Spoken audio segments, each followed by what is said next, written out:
going to get its act together and probably do some problems. People really like to see that forecast cone.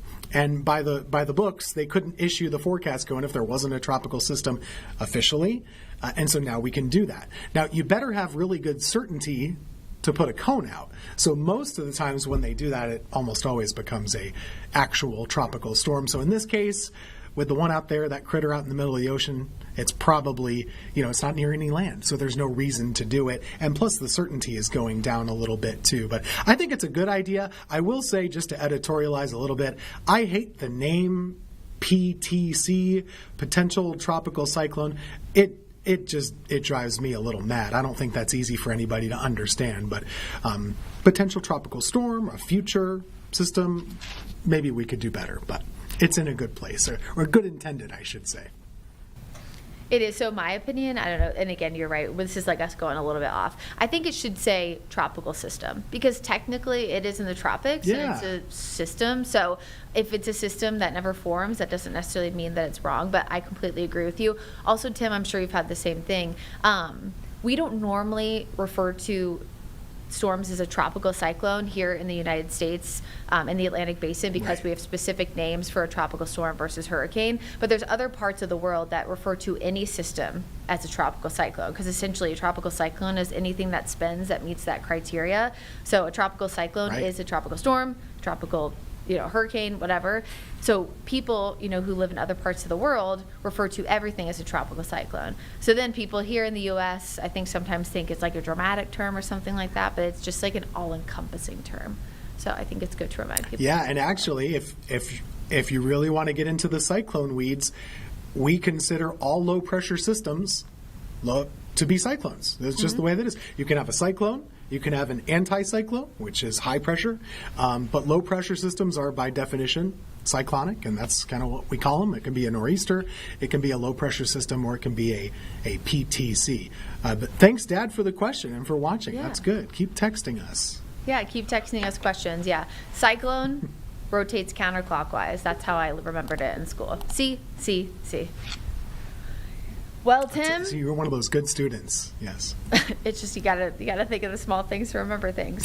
Tim, thanks for joining us. Hope you have a great rest of your Friday. Everybody else, we'll be tracking some storms tonight and tomorrow. Make sure you're staying tuned to WCNC Charlotte, and we'll continue to update you on WCNC Plus and of course on WFMY Plus as well, all the way through the weekend. Have a great day.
All right, guys, we are back here on WCNC Plus right after the Weather Impact Stream. I'm Colin Mayfield.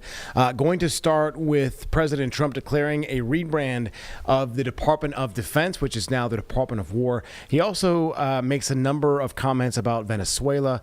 We'll go to this as it just happened minutes ago. Next, we have a number of executive orders for your attention, sir. Okay. From 1789 until 1947, our nation won some of its greatest military victories under the direction of a Secretary of War operating within a Department of War. Today, with this executive order, you will authorize the current Secretary of Defense and the current Department of Defense to once again embrace this great lineage and once again be named the Secretary of War and the Department of War. So this is something we thought long and hard about. We've been talking about it for months, Pete and I, and Dan. Dan came into the fold. By the way, a great general. He headed up I wouldn't call it an attack. I'd almost call that one maybe even more than an attack. What he did with Iran, you saw the success of that operation. It was perfect. In fact, this was sent to me by the great company that makes that particular B-2 bomber, and it was flawless. It was actually flawless. They flew for 37 hours back and forth, and there wasn't a bolt that was out of condition. There wasn't an engine failure. There was no problem. It was a perfect attack, and it knocked out any possible nuclear capability for Iran, which nobody wanted to see and we weren't going to put up with. So great job, Dan. And we've been talking about this Department of War. So we won the First World War, we won the Second World War, we won everything before that and in between, and then we decided to go woke and we changed the name to Department of Defense. So we're going Department of War, and I'd like to ask our Secretary of War to say a few words. Pete Hegseth. I think it's a much more appropriate name, especially in light of where the world is right now. We have the strongest military in the world. We have the greatest equipment in the world. We have the greatest manufacturers of equipment by far. There's nobody to even compete. And you see that with this and so many other things. The Patriots are the best. Every element of the military, we make the best by far. So, Pete, I'd like to ask you and maybe Dan Raisin-Cane to say a few words, please. Mr. President, thank you. After winning a war for independence in 1789, George Washington established the War Department, and Henry Knox was his first Secretary of War. And this country won every major war after that, to include World War I and World War II. Total victory, Mr. President, as you said. Then 150 years after that, we changed the name after World War II from the Department of War to the Department of Defense in 1947. And as you pointed out, Mr. President, we haven't won a major war since, and that's not to disparage our warfighters, whether it's the Korean War, the Vietnam War, or our generation of Iraq and Afghanistan. That's to recognize that this name change is not just about renaming, it's about restoring.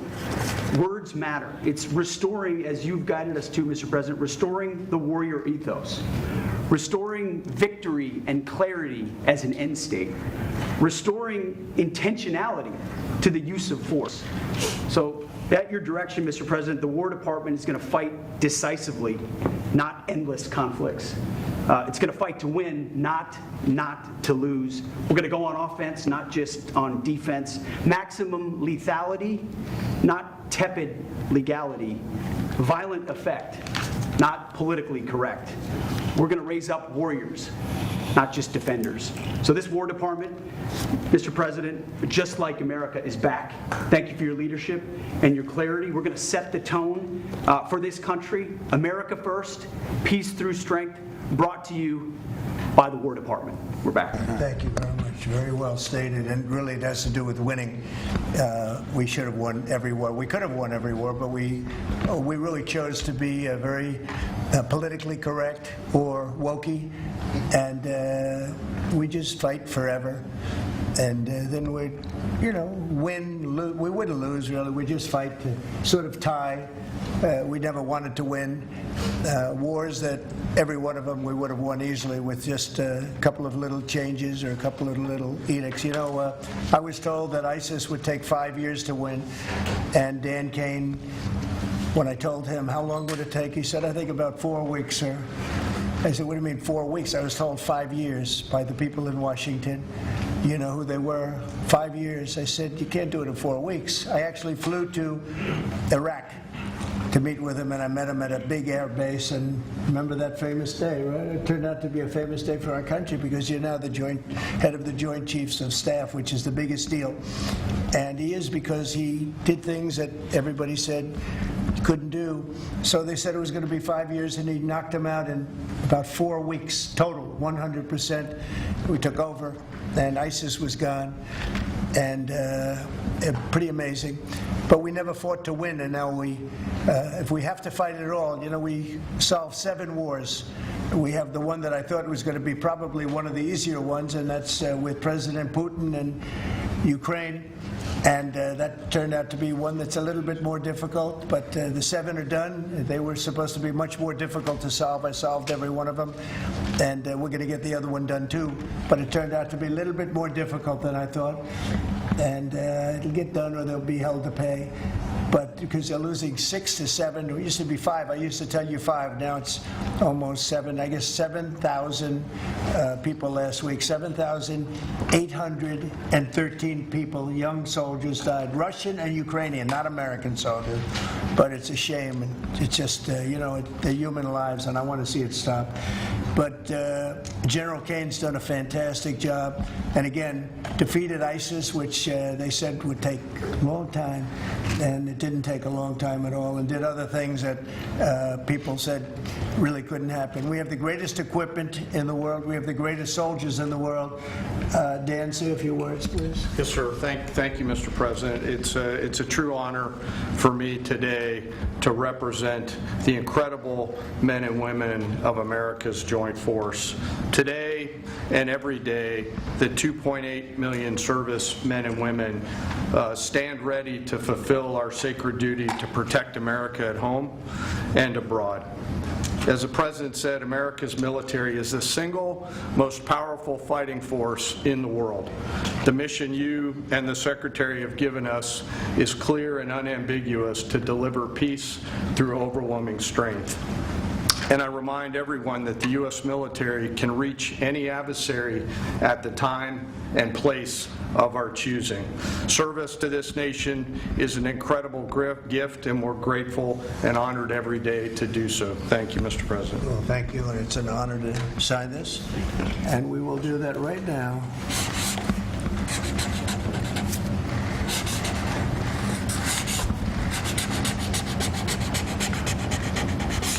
I think that's a big one, I'll be honest.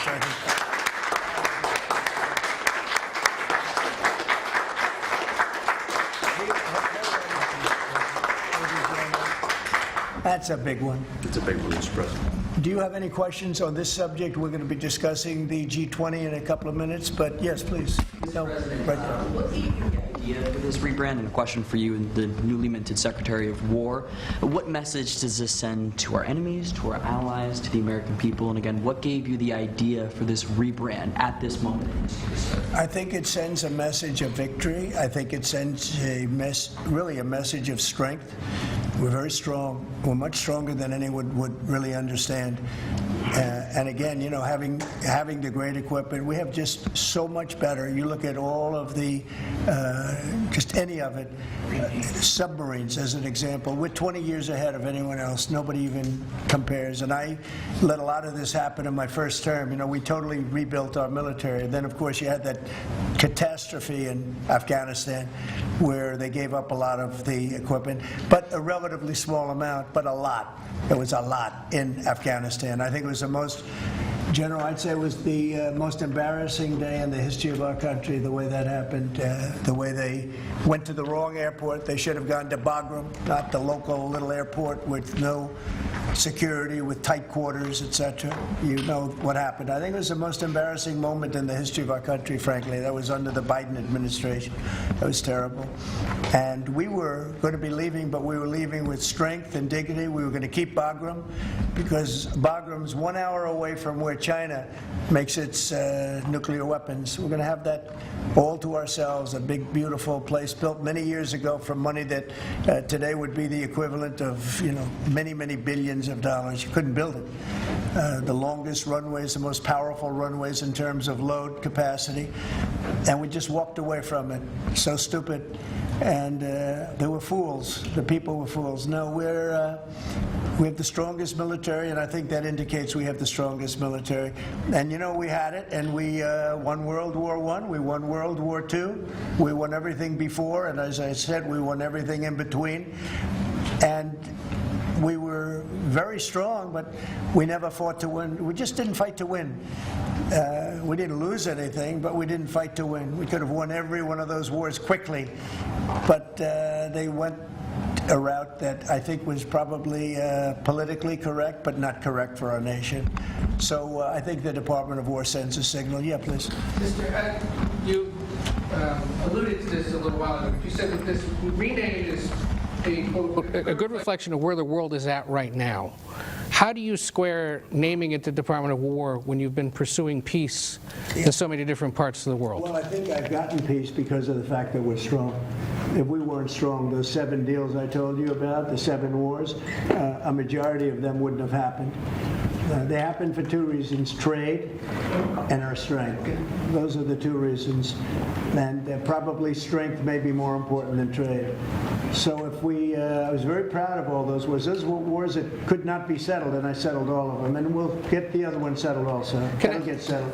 But without the strength, we wouldn't have settled any of them. Yeah, please. Mr. President, is it your expectation that Congress will codify this name change in the law? I don't know, but we're going to find out. But I'm not sure they have to.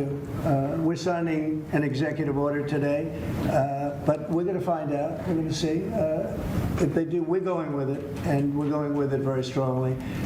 There's a question as to whether or not they have to, but we'll put it before Congress. Do you know how much this rebrand will actually cost? And are there any concerns about, the Pentagon's mission of actually cutting back on spending? Yeah, but not a lot. We know how to rebrand without having to go crazy. We don't have to recarve a mountain or anything. We're going to be doing it not in the most expensive. We're going to start changing the stationery as it comes due and lots of things like that. We're not going to be doing things like have been done in the past when they change the name of forts that shouldn't have been changed. Those names of the forts should not have been changed, at least for the most part. And as you know, many of them have been changed back already. At the request of the communities, every one of those communities said, we want our name back, like Fort Bragg as an example. The people in that community wanted that name back. They refused to call it anything else but Fort Bragg. So we're not going to be spending very much money on that. All right, we're going to take a quick 2-minute break and go back to the president on some of his comments around Venezuela. We'll see you back in 2 minutes.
All right, everyone, we are back now. As I promised, we were going to listen on the president talk about Venezuela, and then in a couple of moments, he'll also speak about the upcoming G20 meeting. Let's go to this now, though, from the Oval Office.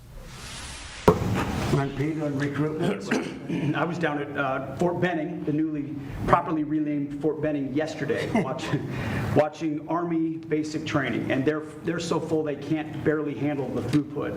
It is truly historic across all the services, as you said. It's been a surge into the, I was going to say the Defense Department, but I will say the War Department, and that you might almost call it a vibe shift, an attitude shift, a feeling that the country is back, that service is back. And there were military families last year, Mr. President, that said, I don't know if I can recommend, I wrote a book on this, I don't know if I can recommend service to my son or daughter, given what's been done to our military. You heard it over and over and over again.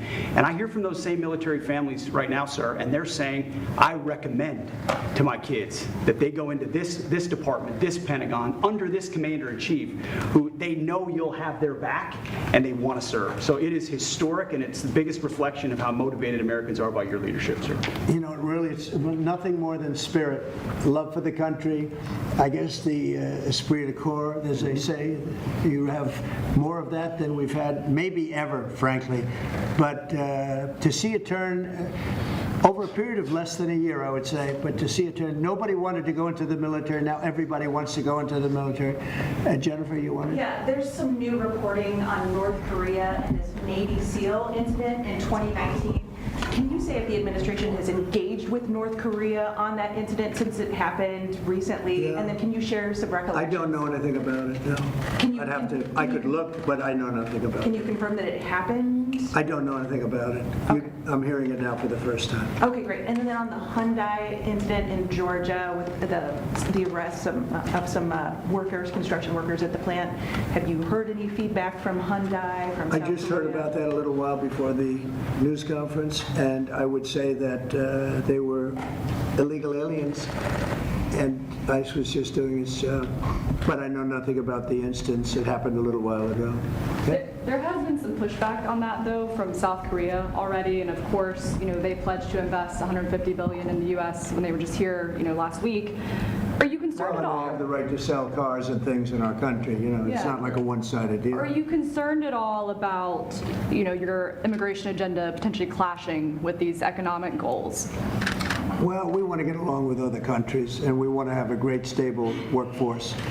And we had, as I understand it, a lot of illegal aliens, some not the best of people, but we had a lot of illegal aliens working there. So, look, they're doing their job. That's what they have to do. These are people that came through with Biden. They came through illegally. They came into our country, so we have to do our job. Mr. President, the now Department of War has been involved in the crime cleanup in D.C. You've tasked Congress with proposing and passing a crime bill. What are some things that you would really like to see codified in that crime bill? Well, I think one of the things is the cashless bail. It's killing it. When that came out, originally when that came out the first time, that's when you saw the real big crime start to happen. Cashless bail, what a disaster that is. You murder somebody, you don't have to put up bail, and you go out in the street and you murder somebody else. That's what's happened. It happens so often, and that's one of the things. And other the things you're reading about, it's just standard, but just a certain toughness. I have to say, one of the elements of fascination for people over the last period of time has been what's happened to D.C. So we've gone from one of the most dangerous cities in our country to what they call a safe city. It's a totally safe city. In fact, I set up dinner in Washington, D.C. next week. I wouldn't have done that, to be honest. I would have had an obligation not to do it before I came into office, or even at the very beginning when things were so corrupt and so dangerous out on the streets. So Washington, D.C. has had virtually no crime. We even have a mayor that's admitting to it, and she's a liberal Democrat, in all fairness. She's a person that hasn't gotten exactly along with Republicans over the years, and she said she's never seen anything like it.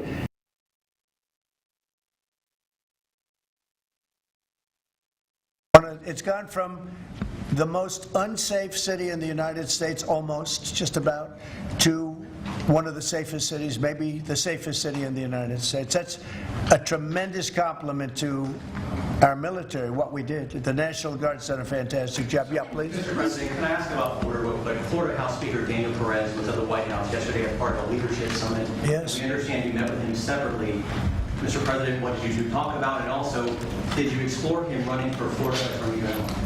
I didn't. We didn't talk about that, but he's done a fantastic job. He's respected all over the country, really. He's a leader, and he's done just a fantastic job. We didn't discuss anything having to do with his future. I'm sure he'd be very good at that.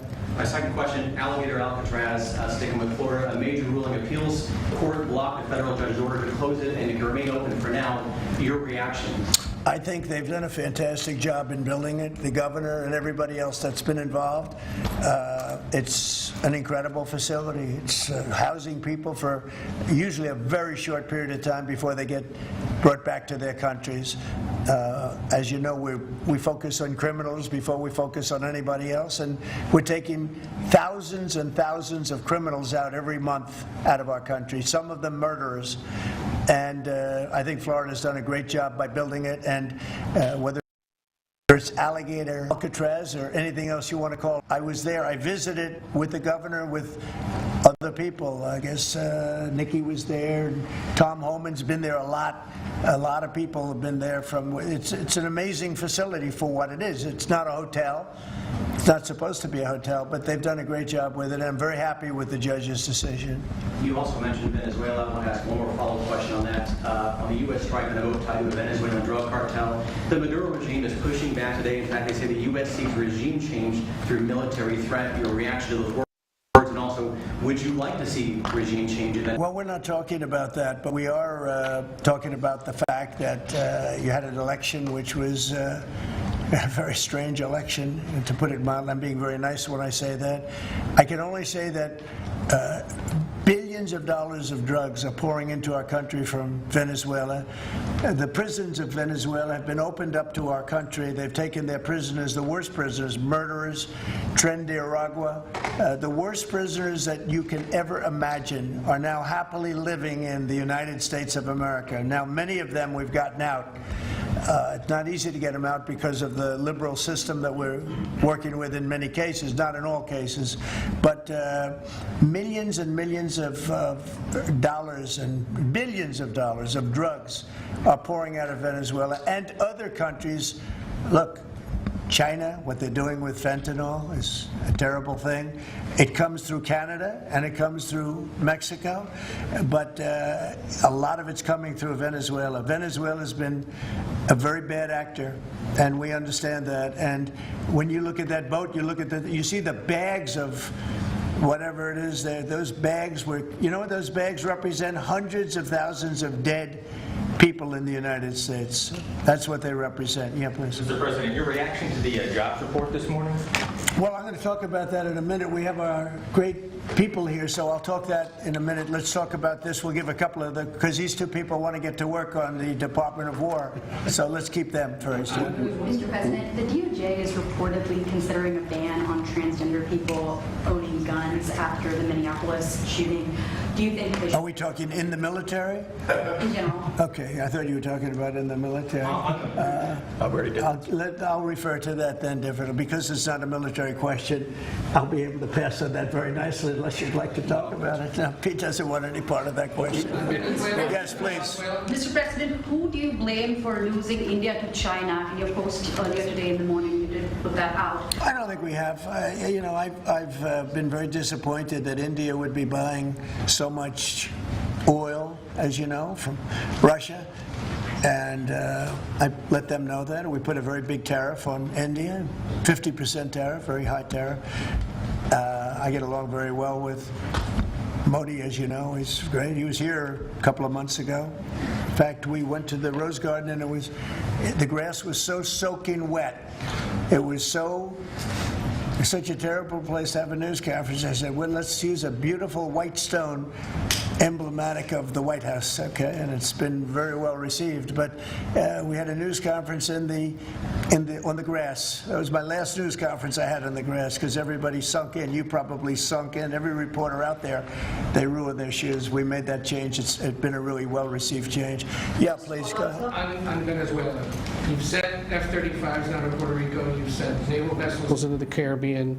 You're concerned about drugs being illegally sent into the United States. How do you describe this buildup, this situation? Are we headed towards... We're strong on drugs. We don't want drugs killing our people.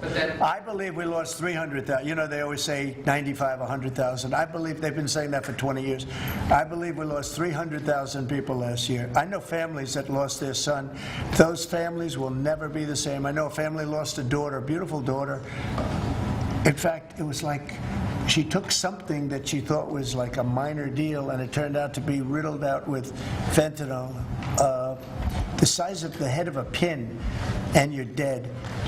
And no, we're stopping the drugs. We're going to save a lot of people. Look, whether it's 100,000, but it's not. It's 350,000 people died last year from drugs.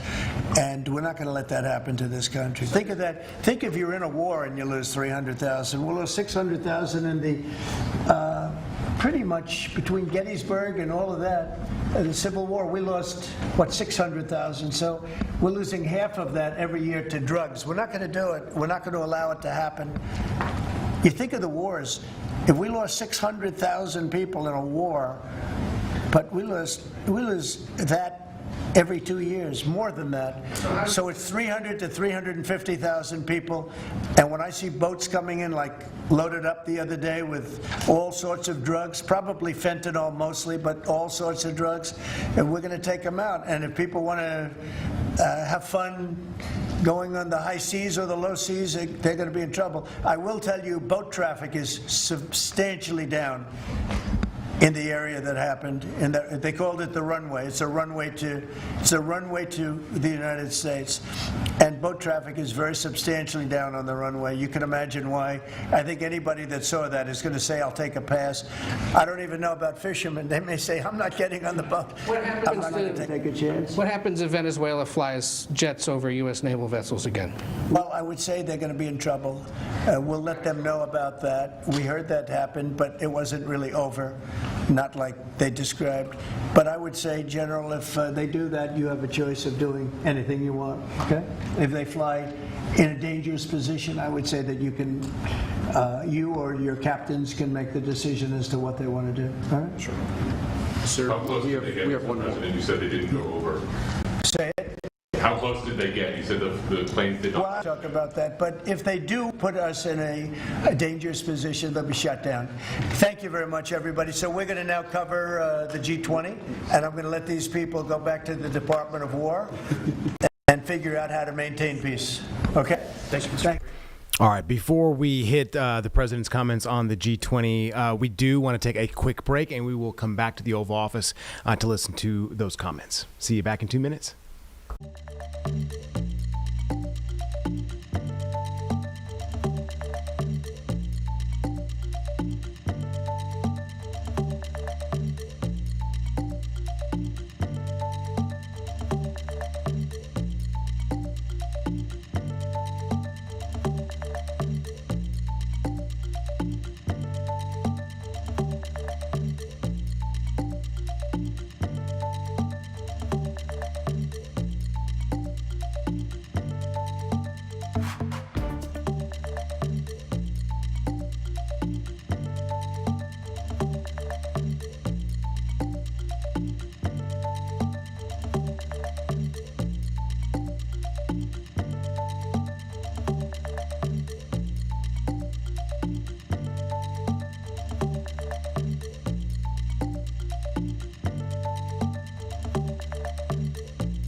All right, we are back from break just like that here on WCNC Plus.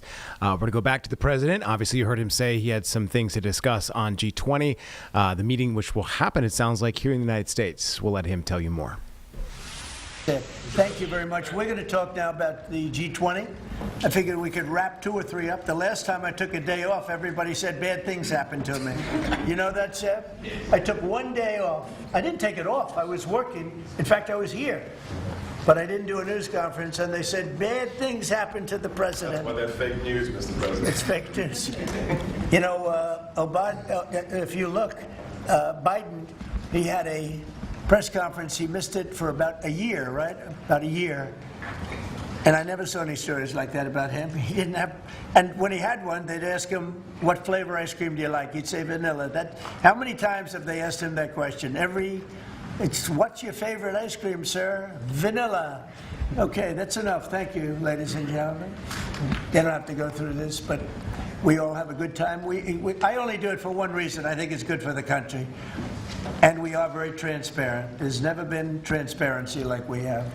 There's nothing to hide. So thank you very much on this, Will. Great job. Appreciate it. Appreciate it. So we're going to talk about Florida, the great state of Florida now, because it's going to be a very exciting thing to host the G20.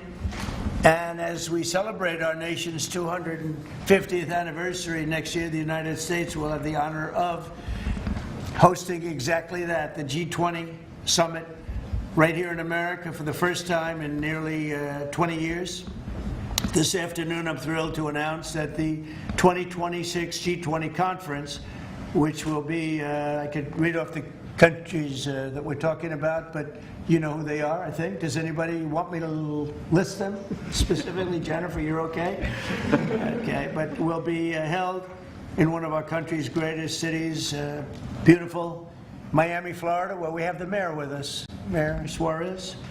And I want to thank Francis for being here. I thought he might be in this office. You know, he almost got there. There's a couple of votes. Right? A couple of votes. It's not as easy as they think. Right? It's not that easy.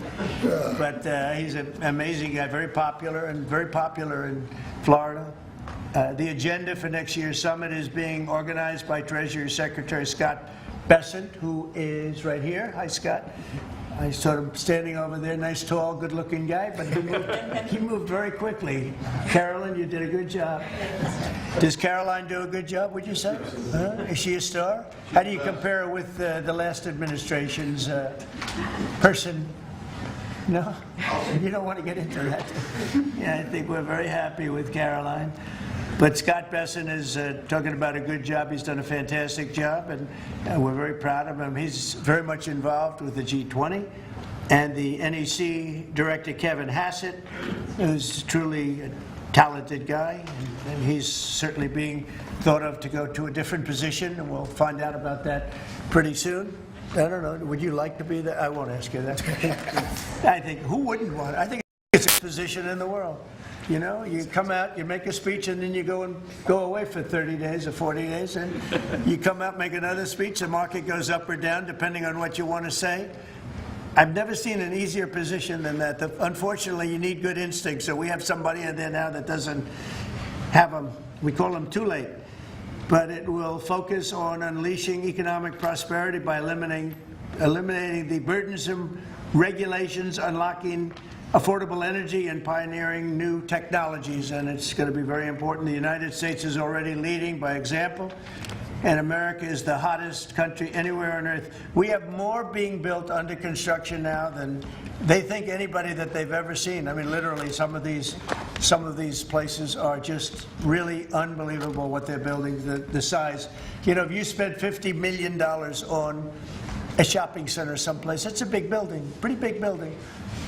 But when you spend $50 billion on essentially a building, they have buildings going up for $50 billion. They're going to be building their own electricity, and many of them have been given permits already to go, and they're starting construction. Some have started construction quite a while ago, and very early in the administration. We let them do that. You know, we have a grid that's obviously an old grid. It's been around for a long time. We could never handle the kind of numbers that you're talking about in terms of electricity, and we're letting them build their own plants. They build their own plants with their structures. So they build their structure, they build their buildings, and they build an electric producing plant with it. Like Con Edison in New York that I grew up with, and like others that make electricity, they make it for New York. These plants will make it for their building, for AI. Then you have a lot of the car plants going up. Most of them won't need that kind of electricity, but they have the right to do that also. So we're allowing companies to build, host the G20. And as we celebrate our nation's 250th anniversary next year, the United States will have the honor of hosting exactly that, the G20 summit right here in America for the first time in nearly 20 years. This afternoon, I'm thrilled to announce that the 2026 G20 conference, which will be, I could read off the countries that we're talking about, but you know who they are, I think. Does anybody want me to list them specifically? Jennifer, you're okay? Okay, but will be held in one of our country's greatest cities, beautiful Miami, Florida, where we have the mayor with us, Mayor Suarez. And I want to thank Francis for being here. I thought he might be in this office. You know, he almost got there. There's a couple of votes. Right? A couple of votes. It's not as easy as they think. Right? It's not that easy. But he's an amazing guy, very popular in Florida. The agenda for next year's summit is being organized by Treasury Secretary Scott Bessent, who is right here. Hi, Scott. I saw him standing over there, nice, tall, good-looking guy, but he moved very quickly. Carolyn, you did a good job. Does Caroline do a good job, would you say? Is she a star? How do you compare her with the last administration's person? No? You don't want to get into that? Yeah, I think we're very happy with Caroline. But Scott Bessent is talking about a good job. He's done a fantastic job, and we're very proud of him. He's very much involved with the G20. And the NEC director, Kevin Hassett, who's truly a talented guy, and he's certainly being thought of to go to a different position, and we'll find out about that pretty soon. I don't know, would you like to be there? I won't ask you that. I think, who wouldn't want electric plants? They become essentially, Scott, I guess they become utilities, right? If you think about it. And it's very exciting. We're going to end up with more electricity than China. And it's going to be built at no cost to us. And I'm telling them, build more than you need and you'll sell it back into the grid. So they'll be able to sell it back into the grid on top of everything else at no cost to the American taxpayer. It's very exciting.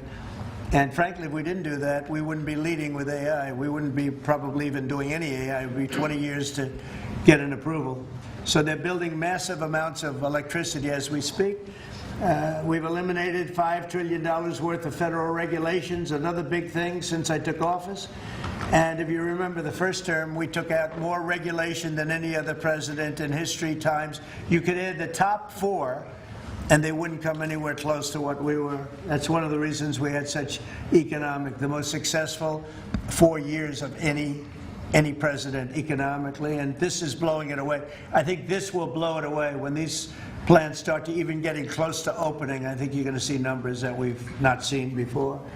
And we've increased oil production by more than 300 barrels a day. That's a lot.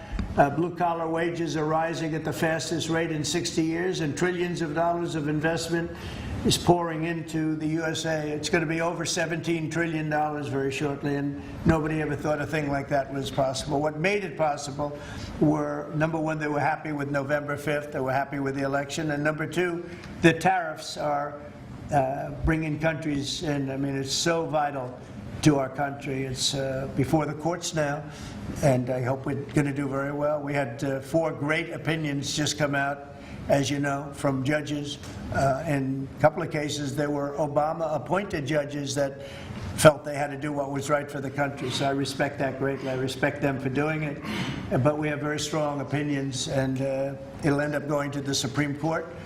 And it's just vital for the country. Vital, absolutely. We're at a level that we've never thought we'd be at, and it's because of the tariffs. Countries are pouring into our country because of you avoid tariffs if you build here. If you don't build here, you pay a lot of money. But if you build here, so what people are doing is they're coming in, they're building here. No different than what other countries have done to us. But we have a big advantage over other countries. We have a market that we built up during our 4 years that was amazing. We took a commanding lead during that 4-year period. So it's a very exciting thing, but I look forward to showing our incredible success to the world when we visit Miami next year. And I'd like to ask Mayor Suarez, truly a highly respected gentleman who's loved in his city. And we're going to do a great job. We're going to work together and do a fantastic job. Mayor, would you say a few words, please? Of course. Thank you, Mr. President. It's a tremendous honor to be with you here today in the Oval Office to make this historic announcement, just looking at the sign, which is so beautiful. Good job. Yeah, it's a great job. As you know, Mr. President, you were elected by double digits. You were the first Republican president over 30 years to win Miami-Dade County. And you did it because you followed through on your promises. And in Miami, what we're doing is we are following through on those promises as well. We've kept taxes low. We've kept people safe. We've leaned into innovation. We've grown 150% in the last 10 years. We've created one of the most intriguing ecosystems in the world. And this decision is not only generationally important for the city, but it puts the city on the map as one of the truly great global cities. So on behalf of all of the workers of Miami, those that work in the hospitality industry, I know you own many hospitality assets and properties, all of the small business owners who are going to benefit economically from having the G20 in Miami. Tremendous benefit. It's going to bring in millions and millions of dollars. We just say thank you. We thank you for believing in us. We thank you for highlighting our city in a time when we have the lowest homeless rate in 11 years. We're on the precipice of having the lowest homicide rate in history and with the lowest taxes. So we're following your America First agenda, and we're creating success in, Miami's the greatest city in the world, we believe. Thank you, Mayor. We'll see you down there before then, but we'll see you down there. Scott, would you like to say a few words? Yes, sir. So we're excited to have the G20, and what's important about the G20, President Trump's America First initiative does not mean America alone. It means America leads. So we will be holding the G20 in the capital of the world, Miami, next year to showcase the beginning of President Trump's second term. Will be a year and a half into it. We will have done peace deals, tax deals, trade deals. We've made the U.S. the best place to come, start a business, have tax certainty, energy certainty, and regulatory certainty. And it's going to be an exciting event. And the U.S., just as the President was saying earlier about the Defense Department of War, the U.S. is back on the international stage as a leader. We have whittled down the G20 back to basics. We are making it work for the American people better than ever. We have the G20 had become basically the G100 this past year. So it will be a concentrated group in Miami, seeing the best America has to offer with American leadership, thanks to President Trump. Thank you very much. Great job, and a great job you're doing.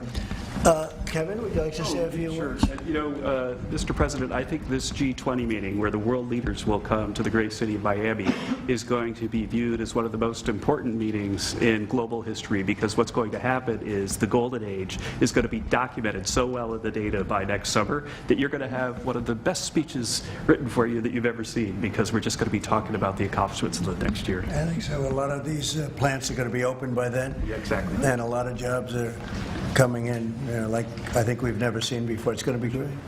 Monica, would you like to say something? Thank you, Mr. President. We're so looking forward to having the United States of America host the G20 in Miami in December of next year. And we're also looking forward to having this as a showcase of American strength, vision, innovation, and power under your bold leadership, Mr. President. It is going to be the G20 in the Trumpian golden age. Okay, thank you very much. Any questions on the G20? Could I just... G20. You just said a moment ago that you were very complimentary of Kevin's work, and I was just wondering if he's your man for the Fed. Of Kevin? Yes. No, I am very complimentary. I think he's fantastic. And for the Fed, he's your man. I didn't say that. I said he's fantastic, but no. I sort of know who I'm going to pick, but no, I didn't say anybody in particular, but Kevin is certainly one of the three. They say four, but probably three that he's a highly respected person. He's great. He's great. He believes in low interest rates, and we all do. But sometimes you have to raise them to stop inflation. We had the worst inflation, I guess, essentially that we've ever had in the Biden administration, and it really hurt people. You know, costs are way down. Our energy costs are way down. And you know, when energy comes down, everything comes down. And we brought down the price of groceries and specifically the price of eggs. You remember that first week when you were screaming about eggs? I said, I know nothing about them. I just got here. That's Biden's problem. But we got the cost of eggs down to really low numbers. So we brought costs down for people. And, you know, it's something I said. And the Democrats have this false narrative. They say, oh, costs went up. They just say things that it's just like incredible. If you look at energy, I think you're going to be at $2 a gallon with cars very shortly. $2. It was $4, $5 under the Democrats. That's a huge, it's like a massive tax cut. And speaking of tax cuts, we gave you the largest tax cut in history in the bill that we just approved. The largest tax cut in history. And there'll be no tax on tips, no tax on Social Security, no tax on overtime. One of the big things you get is you buy a car and you borrow money to buy the car, you're allowed to deduct your interest, which, Scott, has never happened before. You know, rich people like to talk about deductions. Middle income, they never gave them deductions. I got them one of the best deductions, an interest deduction. So it's great. Jennifer, please. Yeah, a couple questions on the G20, sir. Is there any update on your plans to attend this year's G20? And then are you saying for next year? I won't be going this year. It's in South Africa. I won't be going.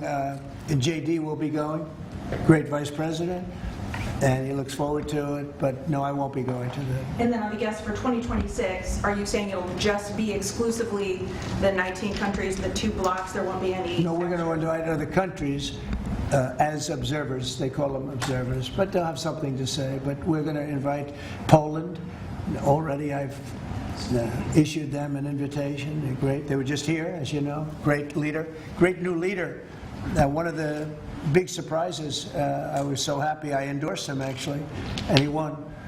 And he's going to be a great leader of Poland. But I've invited Poland already. What about Russia? What about Russia? Oh, that's interesting. I haven't thought of that. No, I haven't thought of that. That's an interesting question. I'm going to think about that for a little while. Mr. President, you.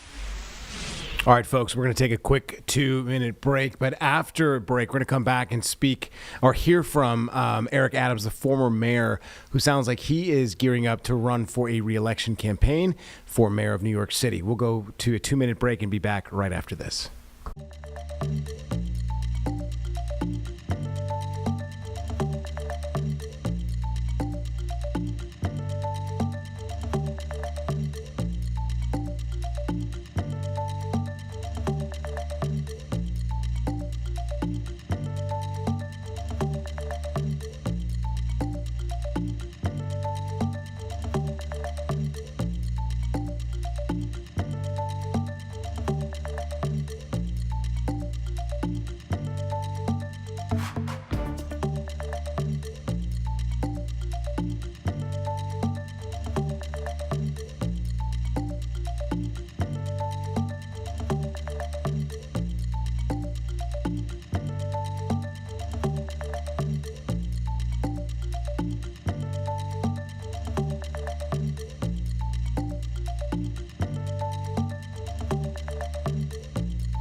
All right, we're back after our short break there here on WCNC Plus. We do want to talk to, or get to, the mayor of New York right now, Eric Adams. There's been some discussion and some reports, I guess you could say rumors, that potentially he could be leaving to join the Trump administration in some form or fashion, but it sounds like he is gearing up for a re-election campaign. So we'll go to this that happened in New York just moments ago.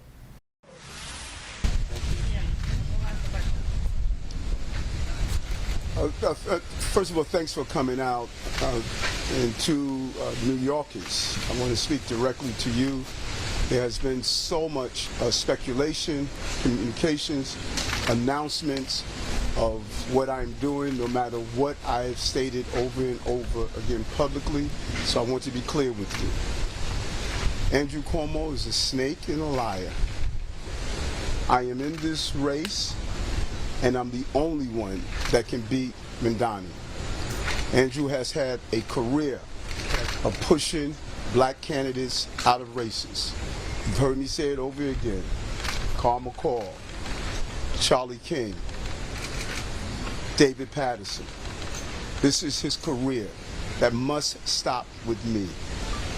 This city can't go backwards, New Yorkers.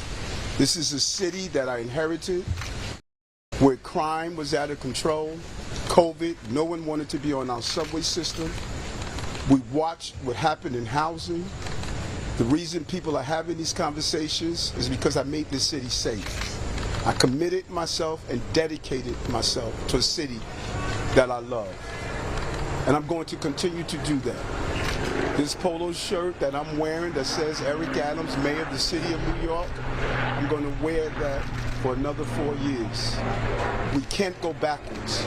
We can't have a city that's filled with encampments like I inherited. We can't have a city where crime and guns are on our streets like I inherited. We can't have a city where unemployment was high across the city, but specifically for black and brown communities like I inherited. While children were not getting a quality education like I inherited. Where low-income people were not receiving the support they deserved like I inherited. What we have done in 3.5 years shows why we have to continue the success we have. I have two spoiled brats running for mayor. They were born with silver spoons in their mouths, not like working class New Yorkers. I'm a working class New Yorker. They are not like us. They've never had to fight. They never had to struggle. They never had to go through difficult times like you and I had to go through, New Yorkers. This is such a pivotal and important period, and we have to get it right. And so there's a lot of reports that I'm in Washington on Monday. Those reports are wrong. I'm not. I'll be moving throughout this city in the 5 boroughs that made me mayor in the first place. I'm running for re-election. And I'm going to tell New Yorkers every day why I believe I should be the mayor of the city of New York in 2026. And yes, I hear the polls, I hear the comments, I hear the pundits, but those are the same polls that stated 8 weeks after that Andrew Cuomo was up by 36 points. And even his poll had him up by 10 points. Those are the same polls that stated he was going to walk into becoming the mayor of the city of New York, who he believes is a consolation prize because he made the determination to step down. I'm running, and I'm going to beat Mandani, and I'm going to continue the success that this city has witnessed. And yes, there's many challenges, and yes, I hear it over and over again. It's almost Groundhog Day, folks. How many times have I been told throughout this journey to step aside, to surrender, to give up, to give in? That's the same thing we tell everyday New Yorkers. Everyday New Yorkers are not giving up, are not giving in, are not surrendering. And so the mayor is not going to do that. The voters will determine who's the next mayor of this city. And I will respect the outcome from the voters. I love this city, and I gave this city my all. and I'm going to continue to give them my all every day. And New Yorkers, you'll decide. Do you want a working class mayor that's like you, one who struggled like you, one who lived in poverty like you, one who wondered where your next meal will come from like you? Or do you want two individuals who had it all and decided that the elitists would run this city and not a working class mayor? That's the decision. All right, no questions there from the mayor. We're going to take a quick 2-minute break, and we'll be back after this here on WCNC Plus.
Covered over the last hour or so here on WCNC Plus. We did have for you the president rebranding the Department of Defense to the Department of War, and we just had for you New York City Mayor Eric Adams relaunching an election campaign to become mayor in 2026.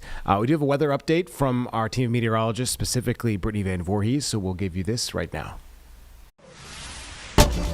But we do have to check out this weekend's forecast. We might see some wet weather roll through tomorrow. Yeah, some other impacts to keep in mind. Meteorologist Brittany Van Voorhees is tracking that all for us. Brittany. Yeah, so tonight we have the best chance to see a few showers and storms become strong to severe in the mountains, foothills. A little bit more so tomorrow afternoon across the Charlotte metro. But again, still a very, very low risk of overall strong to severe thunderstorms. In fact, we've actually been tracking a storm that is not severe, but has been causing some issues with some heavy rain, some gusty winds in parts of Cleveland County. Now, this is previously in Rutherford County. It did weaken a bit as it moved over the border there, but I know Brad says this all the time, and it's true. I mean, weather doesn't care about borders, right? So as soon as it moved into Cleveland County, technically that special weather statement was canceled, but it was re-upped by the National Weather Service here in Greenville, Spartanburg. So right now still seeing some heavy rain, some gusty winds, not a ton of lightning here, but this has been consistently producing 40 to 50 mile per hour winds and even some small hail based on the current radar signature. So if you're in this area, make sure you're keeping a close eye on the forecast, staying weather aware,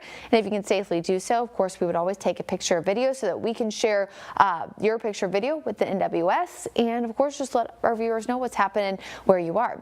Right now, of course, we are tracking the storm at 6:17 currently. Grover, Mid-Pine, we're approaching those areas by 6:30, just between 6:30 and 6:45 for Kings Mountain. Again, all of that conducive on it's staying together, right? It has weakened a bit as it's continued to move eastward, a little bit more stable the further east and southeast it moves, but as of now, still producing heavy rain and gusty winds. Some light rain right now on the eastern side here of Watauga as well as Avery County, mainly south and west there of Blowing Rock area, Banner Elk area, so just make sure you're keeping an eye on that as well. For the rest of the Charlotte metro for the rest of today, 20% chance of rain at a maximum. Again, no chance for severe weather across the Charlotte metro. Tomorrow, we will see storms a little bit earlier than what we had today in the mountains and foothills, and then after 2 o'clock for the Charlotte area. Now, again, I'm not anticipating a lot of severe weather tomorrow, but we know heavy rain, gusty winds are a possibility. We saw that today again in the mountains, foothills, and yesterday. In fact, storms actually yesterday kind of overperformed there. So with tomorrow being a weekend that many of your folks are going to be out and about, of course, NCAA football is back. People will be out and about as well on Sunday. Watching the NFL, we want you to be prepared. So is there any impact tonight? Yes, primarily mountains, foothills. But tomorrow, it's going to be for everybody. And unfortunately, with the storms early in those areas in the mountains, we will watch storms for the App State game at home at Kidd Brewer, as well as kickoff at 7 o'clock for UNC at Charlotte 49ers. So we will be watching these storms closely on WCNC Charlotte. If you're not seeing updates on our TV channel, you know you can always get them on WCNC Plus and our WCNC Charlotte mobile app. I'll be in the studio tomorrow, keeping a close eye. Most NFL, NCAA stadiums, so of course this includes Carolina Sin, American Legion, as well as for the Charlotte FC. Again, even though they're not at home tomorrow, most criteria for any kind of sports is 8 miles to 10 miles away from the stadium. So that's typically the threshold for any thunder and lightning to impact whether or not the game or the match gets paused, canceled, etc. So as of right now, again, something we're certainly watching for tomorrow. Again, even if it's not severe, just based on the fact that there's a lot going on across the Carolinas. Really, really humid. That's definitely adding to the reason why we have storms today and tomorrow. But by this time Sunday, things are looking up. Conditions will be drying out very, very nicely. Quick update on what's happening in the tropics. We are days away from the historic peak of hurricane season. Still a high chance that this investigative area will become our next tropical depression or named storm, but it's got some issues in its way for trying to form. We'll talk more about that on WCNC Plus coming up at 6:30 with myself and Chief Meteorologist Tim Buckley from our sister station there in Greensboro, North Carolina. Here's your 7-day forecast again tomorrow. 49ers, App State, Ascent, all at home. There's some action in the afternoon. If you're going to be out and about, there's about a 30 to 50% chance you will be impacted. So make sure you're keeping an eye on the forecast. More clouds, 20% chance of rain Sunday before perfect weather to kick off a new work week. Brittany, thank you. All right, so going to be a little bit warm, albeit we are going to get some rain throughout the weekend as well. Earlier on, we did have on our side panel, if you were just with us a couple of minutes ago, we were going to give to you the brother of a man that was killed in the D.C. plane crash, was joining aviation roundtable officials organized by Senator John Warner earlier today. Obviously, that crash happening in the beginning of 2025 with that crew based right here in Charlotte. We covered so heavily, such a tragic accident. So we'll go to this now, as just earlier they had this roundtable to learn more about how they can better protect our skies and protect folks that are riding on planes in the sky as well. You know, we're here for a reason that unfortunately I think some of us potentially saw coming, as those of us who've raised concerns for years about overcrowding at DCA. Not saying there was relationship to this particular tragedy, but on January 29th, 67 lives were lost, and I particularly appreciate Mr. Collins being here so that he can reflect on the sense of the families, and I'm sure the personal loss that you all still feel every day. The challenge that we all know is that air traffic in the greater Washington area is extraordinarily crowded. It gets, pardon me? Can you speak up? It's really Okay. Usually that's not my problem. On this one, this is for the media, right? The microphone's for the media, that one is for... Oh. Okay. This is, hello? That doesn't sound louder. Hello? All right. They're the same. They're the same. Okay. I'm going to speak up louder. Normally I'm not charged with that cause, but welcome everybody again. And if you didn't hear, I wanted to thank Virginia Tech, but I also particularly wanted to thank Mr. Collins, representative of the families, 67 lives cruelly lost on the night of January 29th. I can still very vividly remember I was coming from an event in D.C. Like Don, we both live in Old Town, and I was driving by the airport as we just saw a massive amount of red lights rushing to the airport. And I do want to, again, thank the first responders from that night, because we had a lot of jurisdictions with Maryland, D.C., the feds, local police departments, others. All those divisions disappeared that night. And Don and I were, you may have got there that night. I came, I think we were both back again like at 7 o'clock the next morning when we realized the extent of the tragedy. What we've got to figure out is, and have the mindset, frankly, of never again. We know this airspace is crowded. There are 13 million, Jack, I think, enplanements every year, DC and Dulles combined, and that doesn't even count what's going on at BWI, and with Tombo and others here. That's even before we think about some of the additional unmanned traffic that is going to be in all of our airspace. So what I want to hear from the experts around the table, and I'm glad that my friend Adam Evan from the state is here, and Kanak and others from the city of. We've got some breaking news. The president is speaking in the Rose Garden right now. I'm not exactly sure what's happening besides a dinner that's being held at the White House. So we'll go and listen in now. That doesn't mean we don't like them, but we had about 16, 17 or 18 others, and they made life very difficult, but we got them there because we had a period where we had a majority of one. Is that right, Mike? One. We were one heart attack away from losing the House. Think of that. And nobody could have done that but that man right there. And I think I helped a little bit. But Mike, unbelievable. And we passed legislation, I call it the great, big, beautiful bill. I add the word great because it gives the greatest tax cuts in the history of our country. When you think no tax on tips, no tax on Social Security, no tax on overtime, these are working class things. We get a deduction if you buy a car, you borrow money, we deduct the interest, Jason, which is so incredible. Nobody ever heard of that. Middle class, nobody ever got deductions like that. The bill is unbelievable. In fact, we really don't need any other votes because we have everything in that. That's why it's a great, big, beautiful bill. And Scott Bessent is here, who's done a fantastic job, and he's one of the people, one of the writers of it, gave plenty of good ideas, and I think Howard is here someplace. Where's Howard Lutnick? Howard, thank you very much. I call them the Bobbsey twins. They're the most different human beings I've ever met. They're both great, but one is a little bit different than the other, like by about 200 yards.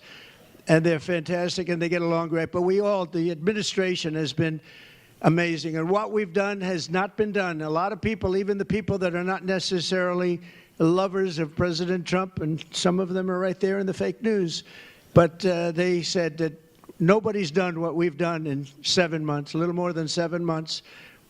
When you think of it, we stopped 7 wars. And the war that I thought was going to be the easiest is probably the most difficult. That's the Ukraine and Russia. I thought that would be easier, the relationship with President Putin, all of that. It didn't matter.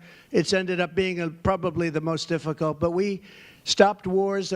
One was going on for 31 years. They said it was unstoppable. I got it done in about 2 hours.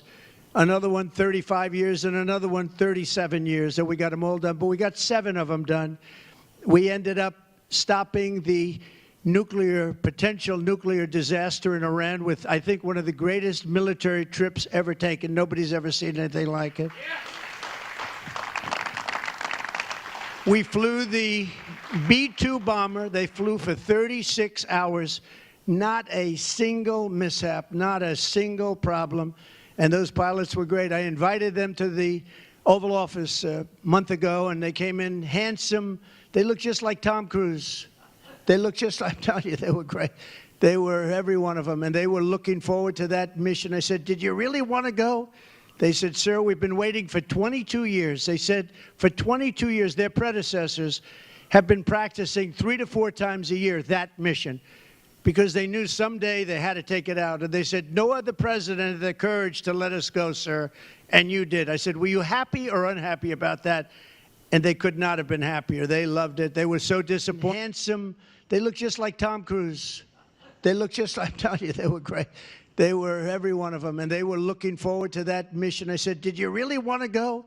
They said, sir, we've been waiting for 22 years. They said, for 22 years, their predecessors have been practicing 3 to 4 times a year that mission, because they knew someday they had to take it out. And they said, no other president had the courage to let us go, sir, and you did. I said, were you happy or unhappy about that? And they could not have been happier. They loved it. They were so disappointed when I heard one of the news outlets give the information as to when we were taking off, when we were landing. I called our great General Kane. As you know, he's done a phenomenal, I don't know if he's here, but he did a phenomenal job, and he's done a phenomenal job, head of the Joint Chiefs now, because he wiped out ISIS. So, you know, General Kane, I was told it would take 4 years to defeat ISIS. He did it in 4 weeks. I said, he's my guy for the top. And he really knows how to win. But what we've done has been incredible. I'm so happy about that, but I'm really happy when you see almost $17 trillion will be invested in this country over the next few months, actually. We started from the day we came in. November 5th was a big day. It was Liberation Day in a lot of different ways. It's a lot of different forms of liberation. But what we really have is something that I don't think any country has ever had. We're going to have over $17 trillion, and that number is going to go much higher than that, invested in our country, and is being invested right now as we speak. We have factories from all over the world coming in. We have car plants that were stolen from us. We had 40%, 47% of our car industry stolen from us over the last 40 years. And I think the number is actually much higher than that. They say 47. I think it's a lot higher. It's all coming back. The AI plants are massive. Some of them cost $50 billion. We're allowing them to build electricity with their plant. Nobody ever heard of that before. They're built, and if we didn't do that, they couldn't hook into the grid. We wouldn't have AI. We're substantially leading China. China knows it. We're substantially, and most of those people were here. You know, you're the first ones on this great place. We call it the Rose Garden Club. And it's a club for senators, for congresspeople, and for people in Washington, and frankly, people that can bring peace and success to our country. And you're invited as congressmen. Mostly we have congressmen and senators tonight. Again, you know why you're first? Because it rained last night. I had the high-tech guys we're going to hear, and they didn't want to have rain on top of their beautiful heads. We had the highest IQ last night in the history of the world, and we took them inside because 2 reasons. Number one, I wanted you to be number one, and you were. They could have endured the little rain, but I wanted you to be number one. And I would say I would match IQ tonight here with what we had last night, meaning IQ of common sense and survival. Okay, I think you have a higher IQ in certain ways, let me tell you.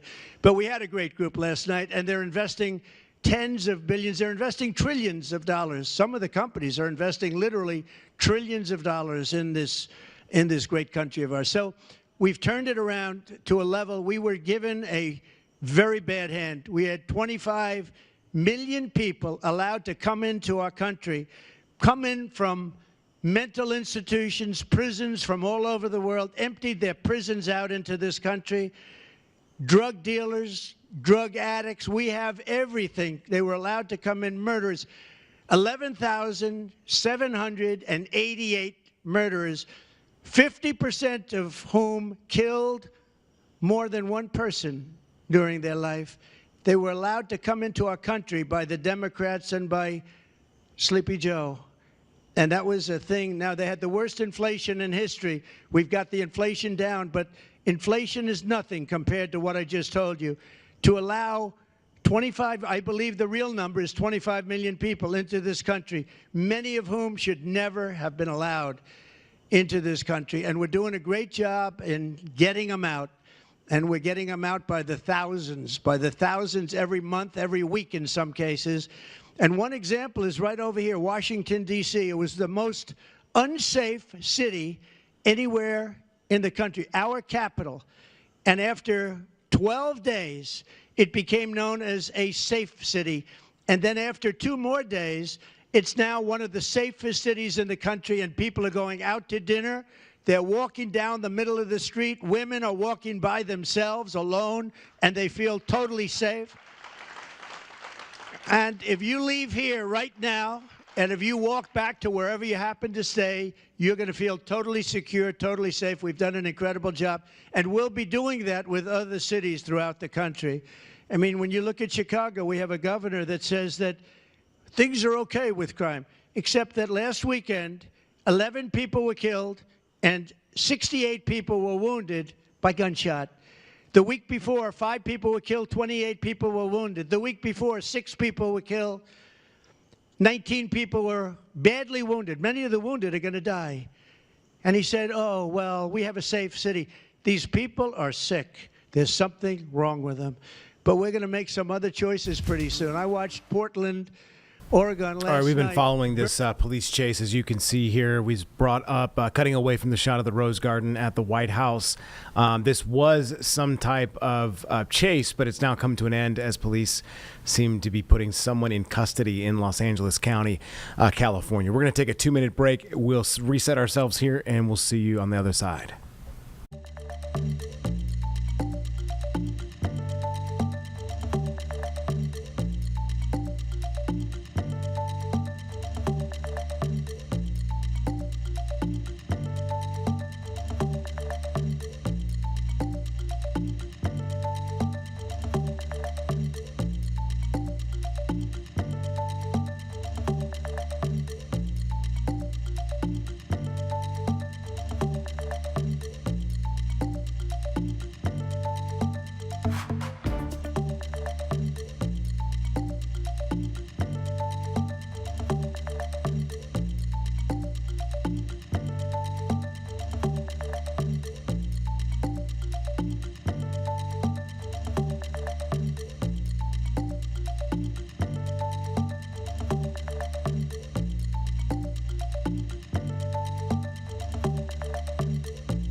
We are back here on WCNC Plus. We've been watching this situation unfold in Los Angeles County.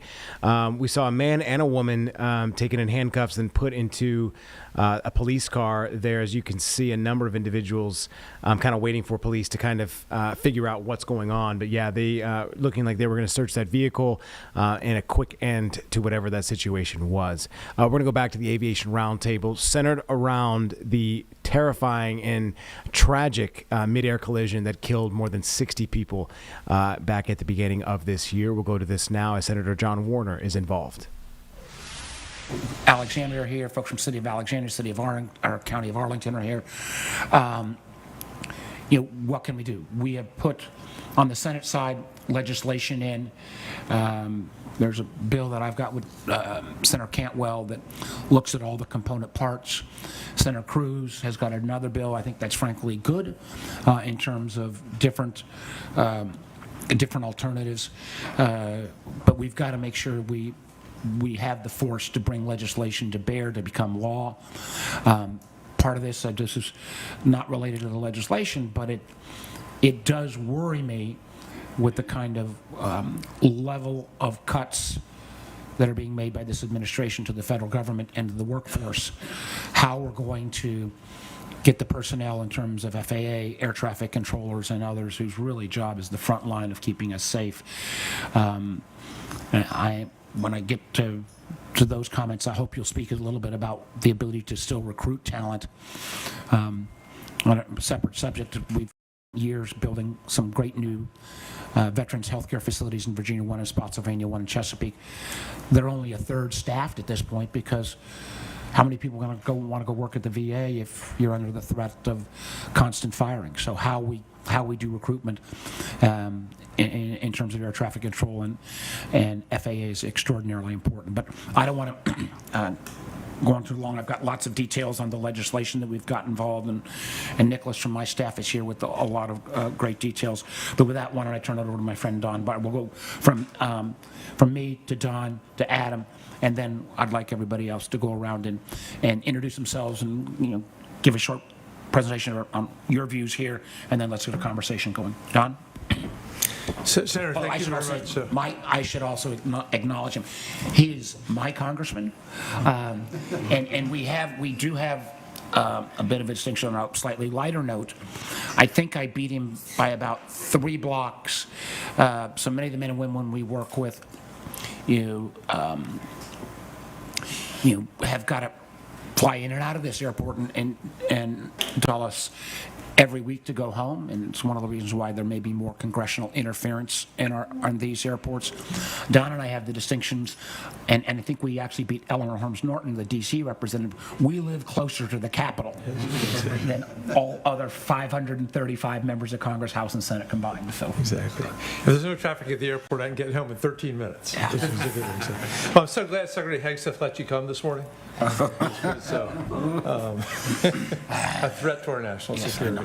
Good stuff. I'm thrilled to be here, and I'm very honored to share a stage with my dear friend. We've been friends before we were married, and now we have grandchildren. Yeah. I spent one of the best years of my life working on the potential presidential campaign of the most popular governor in Virginia history, which turned out to be veteran chair of the Intel Committee and all kinds of good stuff. But yeah, you're one of my heroes and a dear friend. And thank you, all of you, for being here. This is we're Democrats, but this is very much not a partisan issue. It's a shared responsibility that transcends party lines, geography, technology. And every time we board a plane, we have to trust that we've built a system that's going to get us there. So we want to thank all the engineers, the mechanics, the air traffic controllers, the flight crews, safety inspectors, even Jack Potter, for taking us this long. And we've seen real progress. The Commercial Aviation Safety Team, CAST, has helped reduce fixed-wing commercial aviation fatalities by over 80% through data-driven collaborative initiatives. I think one of the reasons why the crash was so upsetting was because it had been so long since we'd had one. Yeah. We'd forgotten what it was like, but the work's never done. And Matt, thank you so much. Just to have a representative of the families and the victims here tonight, this morning, is very, very important. At the heart of all this, is the congressional work we do on rigorous oversight, continuous improvement, meaningful accountability. We asked the Army for a immediate pause on helicopter training flights near the airport and to decrease helicopter traffic in the region. We've done this, again, in a bipartisan way. They paused all unnecessary helicopter traffic, and DoD is reducing helicopter flights by up to 10%. We do have people down south on the Parkway who are upset about the new helicopter routes, but they're away from the airport, which is the most important part. We asked the FAA to review the total flight volume of DCA to determine if capacity levels are pushed too far. I actually had a nice phone conversation with Secretary Duffy about trying to do at DCA what they'd done at Newport News, or Newport in terms bailiwick, and on the House Transportation and Appropriations Committee, Congressman Super Subramaniam, Amo, and I successfully secured language requiring DOT to conduct an independent safety review of DCA's airspace, civil and military coordination, operational safety. And if flight volume is found to be untenable, we want to call on the FAA to reduce those flight volumes. As Jack has told us years and years, again, this is airport designed for 14 million, doing 25 million per year, and the busiest runway in the United States. We'd also requested the Department of Transportation's OIG, the Inspector General, to conduct an audit of the collision in addition to the forthcoming NTSB report. And with Senator Warner, we called for the Army's Office of Inspector General to conduct a similar audit.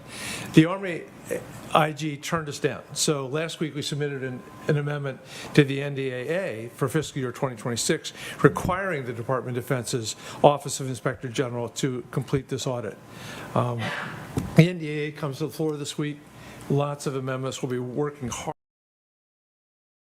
Finally, the FAA reauthorization included valuable modernization for the air traffic control system, everything from runway maintenance to surface awareness initiatives, but we've all got to get it done. As we've known for a long, long time, FAA modernization has been something that has, I think, been around most of my adult life.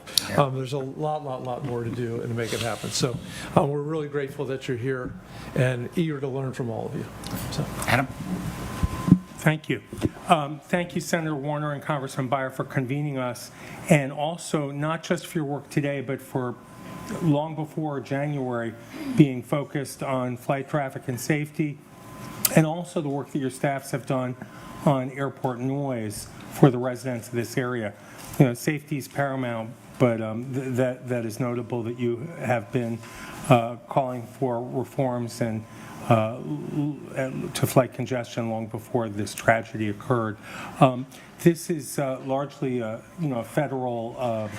federally and the Airports Authority run facility, but I'm happy to be here to listen and see what we can do to assist. Thank you. Thank you. Why don't we start with Matt? Why don't you start to kind of give us a sense of your loss, so that as we go around and talk about the technical things we can improve, we remember that in many ways the tragedy that took place on January 29th is what forced this issue to the forefront, something that some of us have been talking about, concerned about for some time. But please, Mr. Collins. Thank you, Senator Warner, and thank you, Congressman Beyer, for having me here today. My name is Matthew Collins. I lost my younger brother, Christopher, at the young age of 42 on January 29th. And what started for me as a, how can I honor my brother's memory, has really turned into, I've met a number of other families from this flight, been working with a number of other members of the flight on trying to make improvements, and now it's more, how do we honor the 67 people? It's not all about my brother now. It's how do we honor these 67 people, and how do we prevent something like this from ever happening again? And I'm not going away. We're not going away. We want to see change, and you're going to keep seeing us until change starts happening. But thank you, Senator Warner, for convening this today and inviting me to be here. Thank you. I would say this. So it's and Don and I at the federal level, Adam at the state level, we're committed to having that honor. We had an amendment in the bill that I was not too happy about, that came within one vote, that would have, restored some of the, candidly, I think, terribly ill-advised funding cuts to MWA that were slipped into a bill in terms of trying to, in a sense, double the rent that Airports Authority paid to the federal government, and would have restored that, and part of those dollars would have gone to a permanent memorial to the victims of Flight 5342. All right, we have some breaking news that we do want to talk a little bit about. This is I-85, and as you can see, we have pulled up the Drive NC page to show you that the road is closed. Again, I-85 heading eastbound. The westbound lane's not impacted at all, but you can see that, traffic is stopped. It looks like they're trying to detour people off of that exit. What are we looking at through this camera here, James? This is our Dallas camera transmitter tower in Gaston County there. We zoom all the way in. You can start to see top center of the image, Colin, some tractor trailers. Those are the southbound lanes of Interstate 85 right here at the US 321 interchange. You can see those trucks are not moving compared to the traffic that is continuing in the other direction. And actually, I guess I need to clarify. It's southbound that is moving and it's northbound that's closed. So those trucks that are stopped are in the northbound lanes coming toward Charlotte from Gastonia. Got you. That's what I meant when I said going east. I got twisted around. Yeah, obviously 85 runs north and south, but in this stretch, it looks like it runs east to west.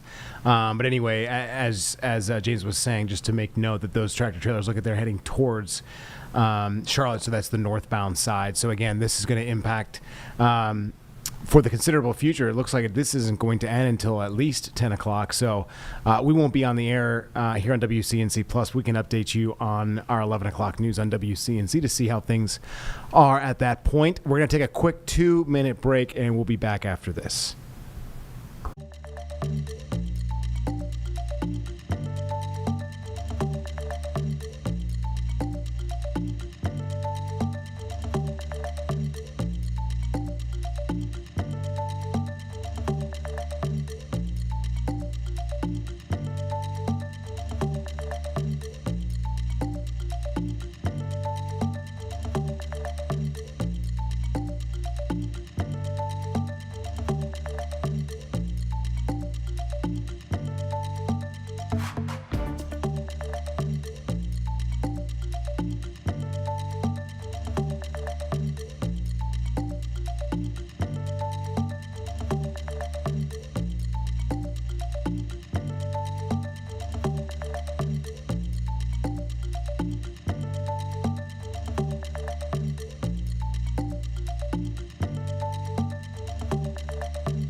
All right, folks, we are back after that 2-minute break. Real quickly, again, still have that I-85 issue that we just wanted to make you aware of. The northbound lanes impacted. Again, this is a live look at that crash. This situation isn't appearing to be cleared until at least closer to 10 o'clock, so just an update there.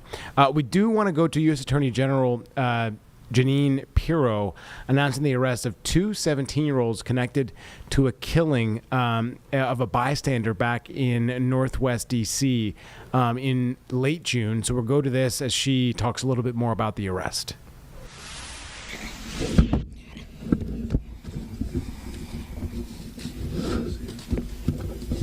Okay, come on in. Closer. Come on. Come on, Phil. We got room over here. Phil, come over here. We have U.S. Marshals from Guam here. Just say hello. We're happy to have you here. And first of all, thank you all for being here. You have behind me a group of people who I think recognize today as the kind of day that reminds us why we do what we do. So, welcome to the United States Attorney's Office. I'm United States Attorney Jeanine Pirro. Every Every day in America, we lose innocent victims to violent criminals who seek to impose their violence on others. There is no timing, there is no warning. It's like a thunderbolt out of the sky. And suddenly, they are gone from us. And their families and friends and their community are left to suffer and wonder why. This is not only illegal, it is immoral, it is unacceptable, and we're not going to tolerate it. And that's why we're here today. Today, I stand here to address specifically the tragic event that has shaken D.C., the senseless, fatal shooting of a 21-year-old intern by the name of Eric Tarpinian Jackham, who was fatally shot in Northwest D.C. far too soon on June 30th of 2025. He was shot and killed at 10:28 at night. He was hit 4 times. The scene involved 2 rifles, 1 9mm, and 79 rounds on the ground.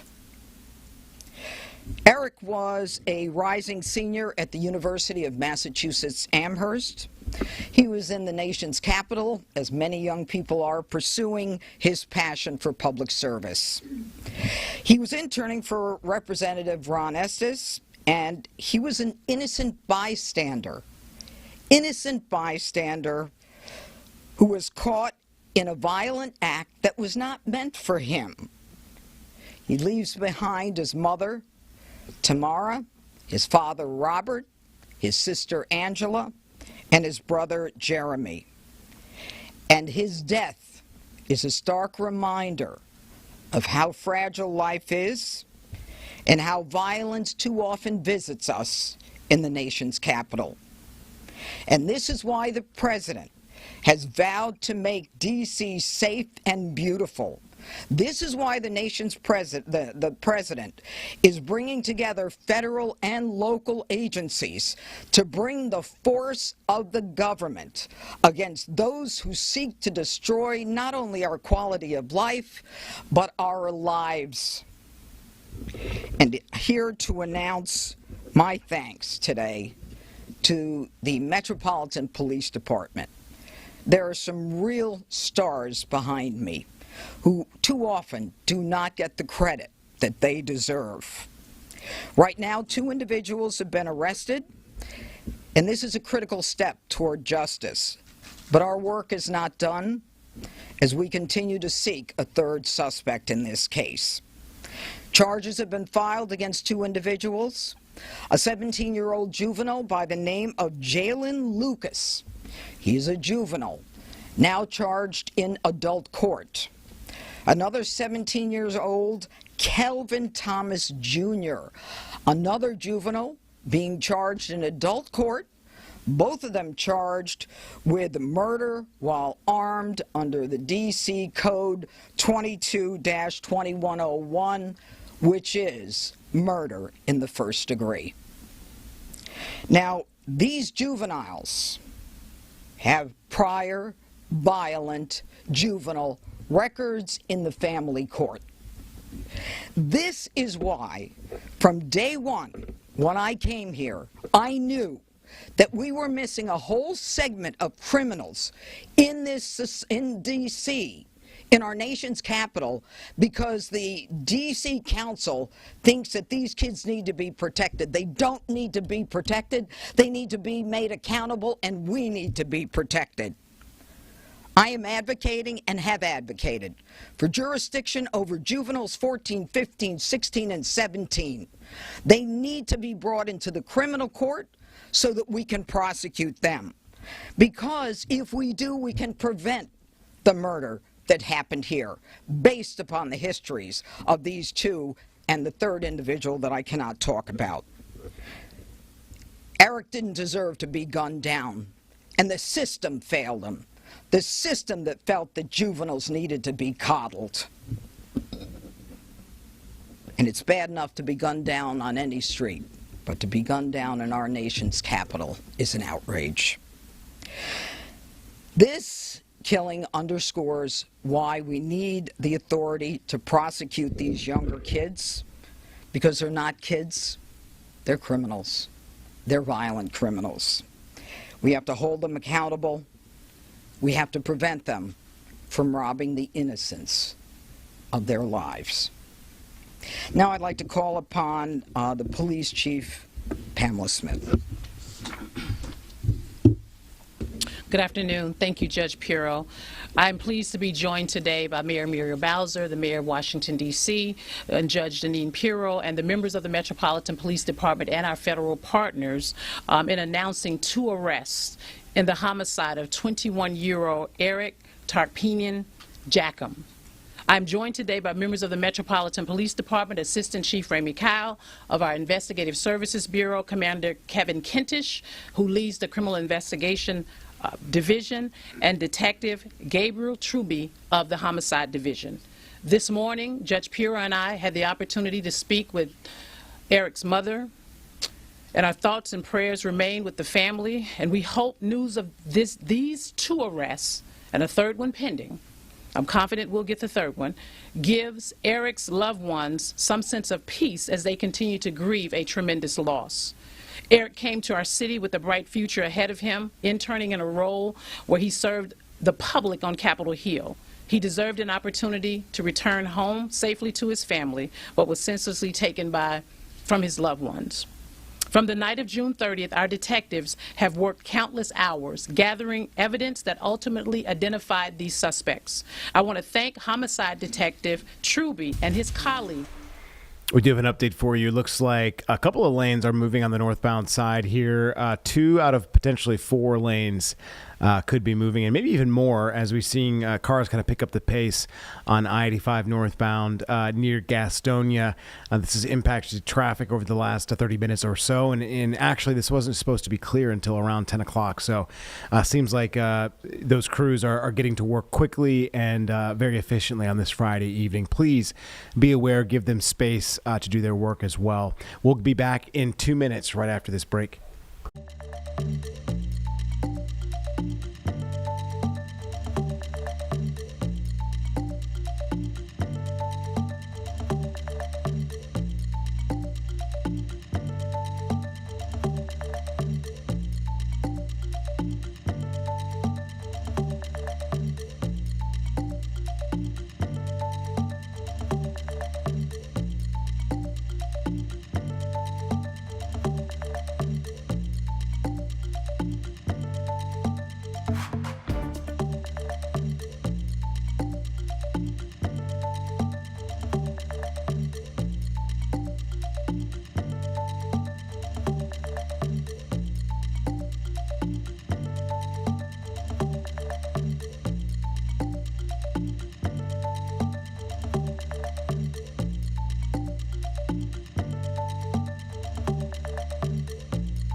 All right, everyone. We are back to get back to our live streaming here on WCNC Plus.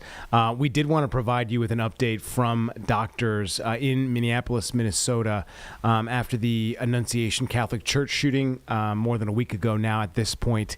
But they were updating us on a 12-year-old who was actually shot in the head.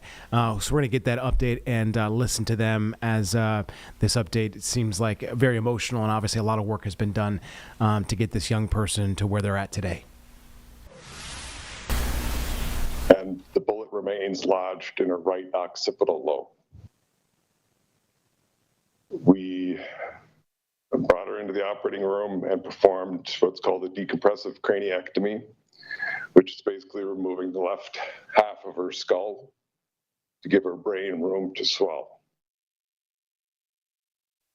Unfortunately, the bullet path injured some critical vessels, what's called the Sylvian fissure, which carries branches of what's called the middle cerebral artery, which is a very important blood vessel. We did our best to spare as much of that blood vessel as possible and then stop the bleeding. And then we inserted a pressure monitor and got her off to our wonderful pediatric intensive care unit. She's been there now for 10 days. We've had some issues with swelling and increased pressure in her head, which fortunately have been managed fairly well. And we've done some other studies, including an angiogram that looks at the blood vessels of the brain. And overall, things look as good as can be expected. We've kept her very heavily sedated in a medical-induced coma to some degree to help keep the pressures in her brain down. Those pressures have remained in a relatively good range that we've now started to allow her to wake up a little bit more.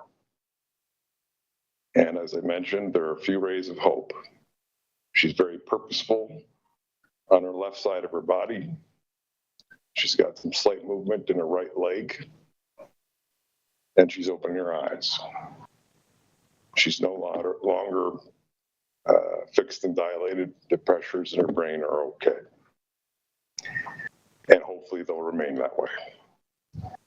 We've seen plenty of cases, especially in young brains, where the swelling is quite delayed and can get worse over time. But we're starting to get out of that worrisome window, but we're not out of it yet. It's day by day, and I can't tell you how this is going to end. I know she's had a stroke from that injury to that blood vessel. I don't know what her permanent deficits are going to be, but we're a little bit more optimistic that she's going to survive. I'm going to hand it over to Sophia's dad, Tom Forches, and I'd like to make my statement.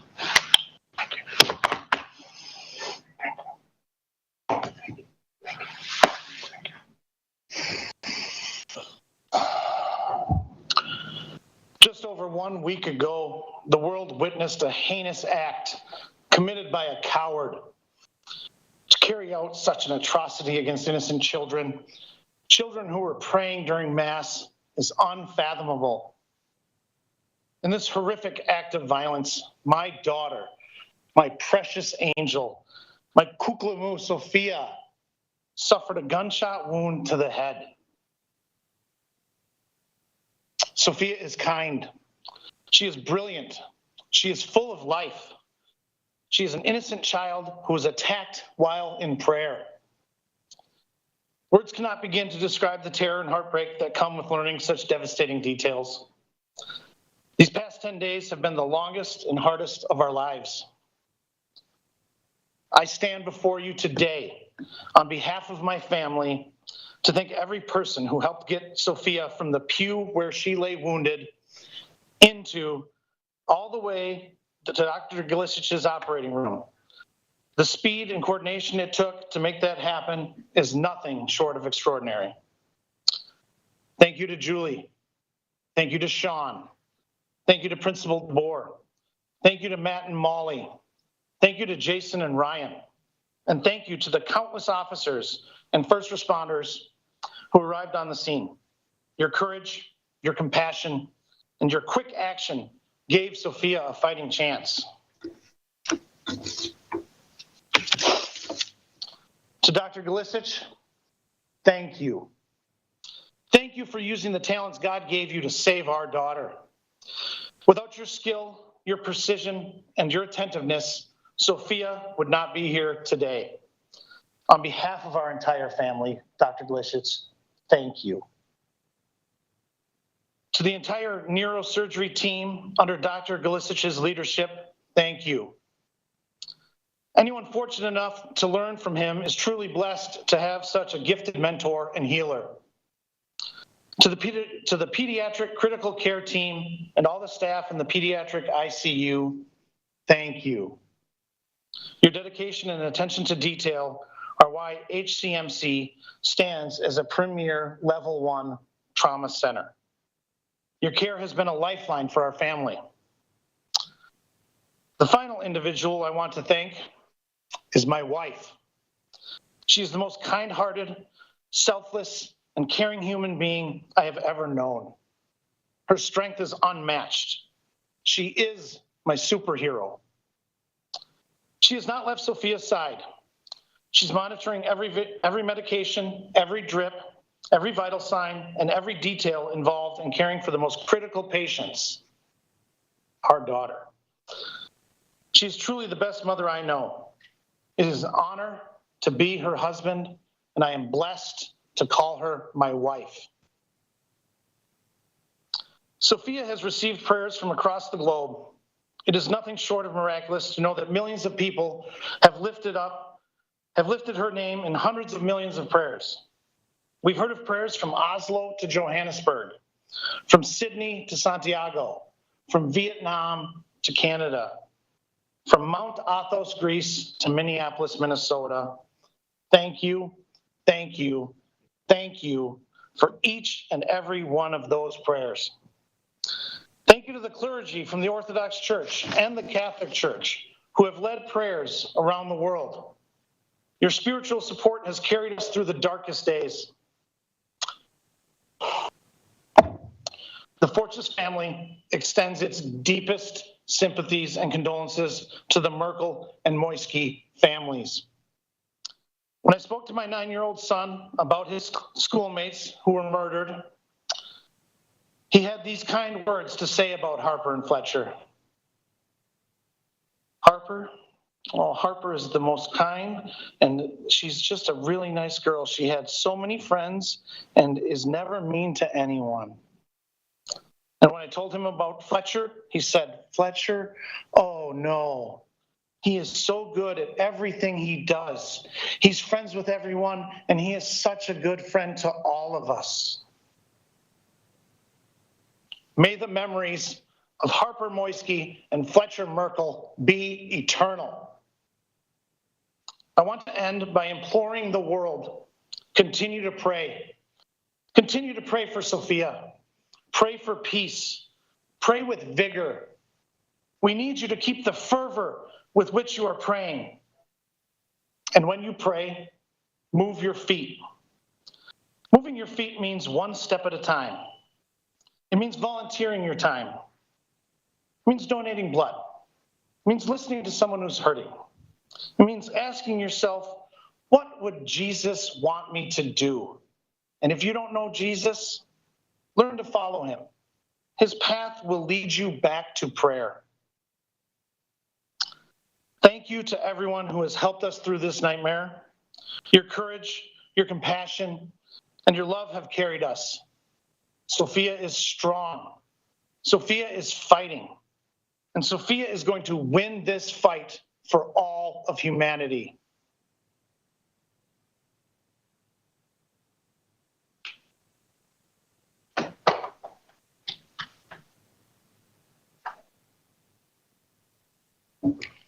So I'm now inviting Dr. Golisich to answer questions. Dr. Is she getting you response?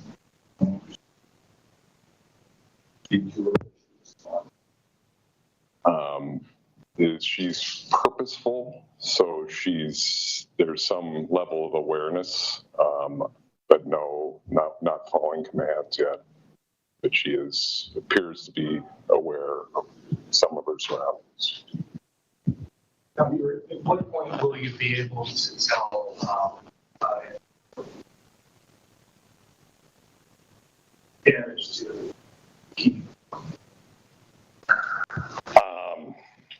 It's really difficult to say. As I mentioned before, when I first saw her, I was told she was 16, and that she's 12 is even better in terms of the potential for neurologic recovery. The younger patients tend to have a better chance of recovery. Their brain has a little bit more what we call plasticity, where other areas could potentially make up for things. I'm optimistic about the leg function returning. She'll probably get some improvement in her right arm. But there are a lot of other things that could still be wrong. This bullet could affect the language centers, her ability to speak and understand speech. But we're banking on that plasticity of the brain in a 12-year-old that it's going to improve. I just don't know where this is going to end, though. And every case is different.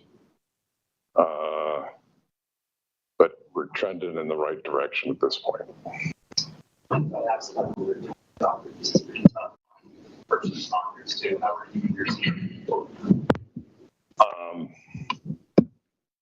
You're right, it is. But this is about Sophia today. And we want to keep the focus on her. But yeah, you're absolutely right. It's very difficult for everybody involved.